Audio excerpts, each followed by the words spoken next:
18ই October 2025 শনিবার ধনতেরাস থাকছে। অত্যন্ত শুভ দিন। এই দিনে এই ছোট্ট টোটকাটি করুন, অত্যন্ত উপকার পাবেন।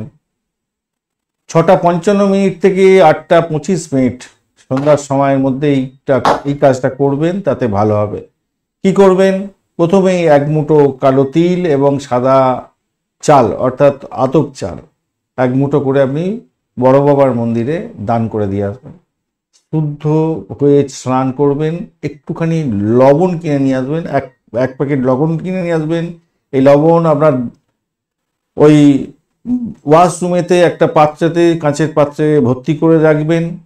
আর একটু লবণ নিয়ে আপনি স্নান করে নেবেন।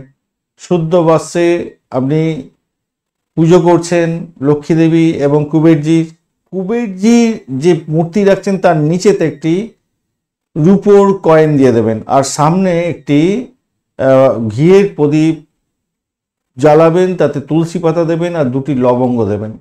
দিয়ে আপনি যেমন শ্রী সূক্ত পাঠ করছেন অর্থাৎ লক্ষ্মী স্তোত্রম পাঠ করছেন, তার সাথে সাথে হনুমানজির মন্ত্র জপ করতে হবে 108 বার বা 21 বার।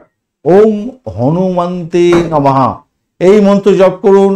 দেখবেন আপনাদের ক্ষেত্রে সাহস বাড়বে, সাফল্য বাড়বে, অপ্রত্যাশিত বাধা থেকে আপনারা দূরীভূত হতে পারবেন, ভালো হবে। এর সাথে 13টা প্রদীপ আপনার মেইন যে দরজা আছে, ঢোকা বেরোনোর যে মেইন দরজা, তার বাইরেটা দেবেন। সেটা সর্ষের তেলে হতে পারে, ঘিয়ের হতে পারে। আর দক্ষিণ পশ্চিম কোণে আপনার যে বাড়ি আছে তার দক্ষিণ পশ্চিম কোণেতে একটি অন্তত আপনার প্রদীপ জ্বালাবেন। জ্বালালে আপনার নেগেটিভ এনার্জি বাড়ির দূর হবে।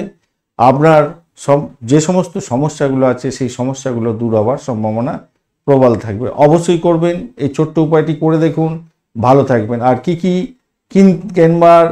কেনা উচিত রাশি অনুযায়ী সে সম্পর্কে ভিডিও দেওয়া আছে, শর্ট ভিডিও একটু দেখে নেবেন। কি কেনা উচিত নয় সেই সম্পর্কেও ভিডিও দেওয়া আছে, অবশ্যই দেখে নেবেন, আপনাদের ক্ষেত্রে ভালো হবে। ভালো থাকবেন, সঙ্গে থাকুন, ভালো থাকুন। ভিডিওটি দেখুন, লাইক, শেয়ার, কমেন্ট করুন আর চ্যানেলটি সাবস্ক্রাইব করে দিন বন্ধু।